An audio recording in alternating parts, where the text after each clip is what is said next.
The first 7-minute scene of the new Mortal Kombat movie is exactly what myself, and I assume most fans of the franchise, were hoping for with the first big-budget Hollywood adaptation of the classic fighting game franchise in more than 20 years. And unlike the first two movie adaptations in which he was barely featured, it was exciting to see Scorpion, the franchise's most popular and iconic character, finally be treated like a main part of the movie. His tragic backstory is the linchpin for him as a character, and for the movie to start out with this was a great sign to me that this movie could rise above just another meh video game movie, and by some miracle be good. Unfortunately, after setting up Scorpion to be the hero of the story in the first scene, we wouldn't see him again till the end of the movie. However, a different interpretation of this story came out a year earlier and opened with the same scene. However, unlike its 2021 counterpart, Mortal Kombat Legends Scorpion's Revenge succeeded where its big screen peer failed and made its most iconic character, and his story, a part of the plot, rather than just a backstory for someone else. And this decision, I believe, is what makes it a vastly superior film. And a sad look at what the long-awaited live-action return of the franchise could have been. Purple Hippo Cinema, Purple Hippo Cinema.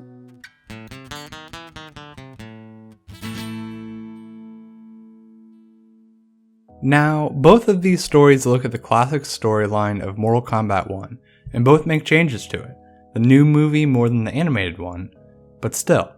And even as a die-hard fan of Mortal Kombat story mode, I think it's totally fine to shake it up. But what they do with these shakeups is really where I think Scorpion's Revenge shines in comparison to the new Mortal Kombat movie. The first and most obvious difference that we can't ignore is that the live-action movie replaces Johnny Cage with Cole as the normal fighter whose introduction to the world of Mortal Kombat serves as a way for us, the audience, to also learn about it. And immediately, the live-action movie is fighting an uphill battle trying to place Johnny Cage, the light-hearted Joker of the series. Even worse for it in comparison, Joel McHale is the perfect Johnny Cage in Scorpion's Revenge.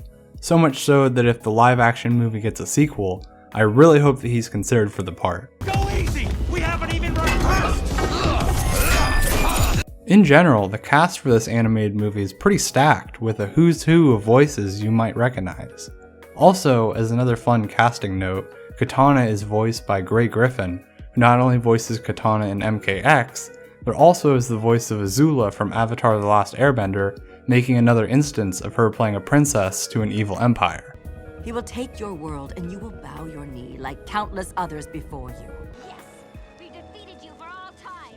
You will never rise from the ashes of your shame and humiliation. Now, the writer of the new movie has gone on record saying that he felt he couldn't include both Kano and Johnny Cage as part of the initial group, as they both fill that comedic role. And that makes sense. I mean, that's fine. I feel like Kano is far and away the best part of this movie, so that's okay. It's whatever to bank on getting a sequel to try and bring in Johnny Cage, but my problem with this is if they're going to take out the funny guy in Johnny Cage, they fill that role with Cole, who is possibly the most bland and boring character imaginable. Honestly, I kind of feel like Sonya could have been the main character, and we could have been better off for it. I mean, she's already set up as feeling like an outsider for the rest of the group as she comes into her own and becomes a Mortal Kombat champion by killing Kano and getting his mark. Welcome to stay with us, Miss Blade. But the training area is for the chosen ones only. And I feel like just focusing on her as being the main character could have given us more time to develop these characters instead of adding more. But I digress. The hero we got is Cole, who is the descendant of Scorpion. They've done this so that going forward they can have a character that's cool like Scorpion, but without having the questionable morals of him, being a demon from hell who kills everyone for revenge. And honestly, that's kind of lame.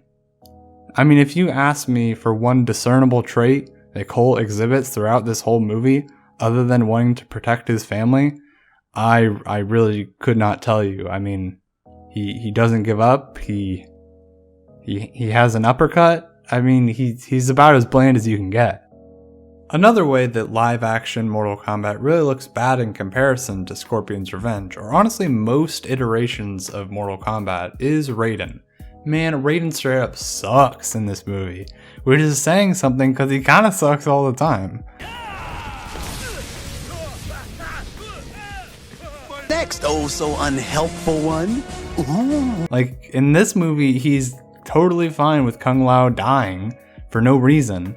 And yeah, Raiden's whole deal is normally, why the heck aren't you doing more to help? Like, come on, do something. But in Scorpion's Revenge and in most versions, he at least tries to offer some wisdom. Heck, some of his best moments are him interacting with Scorpion, as he tries to tell him that there are better ways to accomplish his goals other than just revenge and murder. In this movie, all he does is put up a Deathly Hallows-like barricade that stops Shang Tsung's minions from rushing the place. Like, couldn't you have teleported everyone to the base before Jax lost his arms, Cole's family got murdered, or that guy that Kano killed got killed? Shouldn't Raiden have been protecting these champions from birth if Shang Tsung can just kill them at any time? Especially since this tournament is like the most important one. But like I said, this kind of behavior is actually kind of on brand for Raiden, but it just somehow feels more frustrating in this iteration. Now, one element of Scorpion's classic origin that is part of the animated movie and not the live action one is the reveal that it wasn't Bi-Han / Sub-Zero that killed Scorpion's family, but was in fact Quan Chi, the sorcerer that resurrected Scorpion in the Netherrealm, who disguised himself as Sub-Zero in order to use Scorpion for his own plans. I really like that twist, and it's a classic, but it's kind of convoluted, and it's something that I understand why the live action movie didn't want to touch. They wanted things to be as easy to understand for new audiences as possible, and throwing in another bad guy sorcerer could have made things too confusing, and it was just easier to paint Sub-Zero as the big bad evil guy who is just evil for being evil's sake. Now, if, and once again, a big if, this movie gets a sequel, they could possibly do something with that, but I doubt they'll explore it. More likely, I think they'll just bring back Bi-Han as Noob Saibot so he can once again be the main villain. And while I understand why they didn't want to include the Quan Chi reveal in this movie, I'm really frustrated that they don't replace it with anything for Scorpion to do in this whole movie. He starts off the movie with a great and cool fight scene, and he ends it with one, but in between he's just a vision, a dream. That's pretty lame if you ask me. Plus they don't really explain how or why he's trapped in the Netherrealm, or why Cole is able to get him out, or anything about him at all, other than he's just some legendary fighter. Also, another quick thing that made me mad, they barely build up Goro and then he dies in his first fight to Cole. The 9-time rating champ loses to a washed up UFC man before the tourney actually starts? That straight up sucks. It's very weird to me that the live action movie was 30 minutes longer than the animated one, but yet it feels like so much more happened in Scorpion's Revenge. That's probably because it feels like not a lot happened in the live action movie. It took out a lot of the characters from the typical setup of the Mortal Kombat story, and you know what, that's fine. You can leave out Quan Chi and Katana and Johnny Cage and Baraka and Shinnok and Shao Kahn, and that's totally okay. But I feel like to justify doing that, you have to either make the characters you keep really shine and be very important, or add someone new who can be exciting enough to justify having more of the spotlight. Unfortunately, I believe that this movie doesn't pull off either of those options. Most characters besides Kano aren't that interesting, I don't have one. and I stand by the fact that Cole is a boring main character. Honestly, as much as I've complained, this movie wasn't terrible. My problem is that with a few changes it could have been great, or at least a lot better.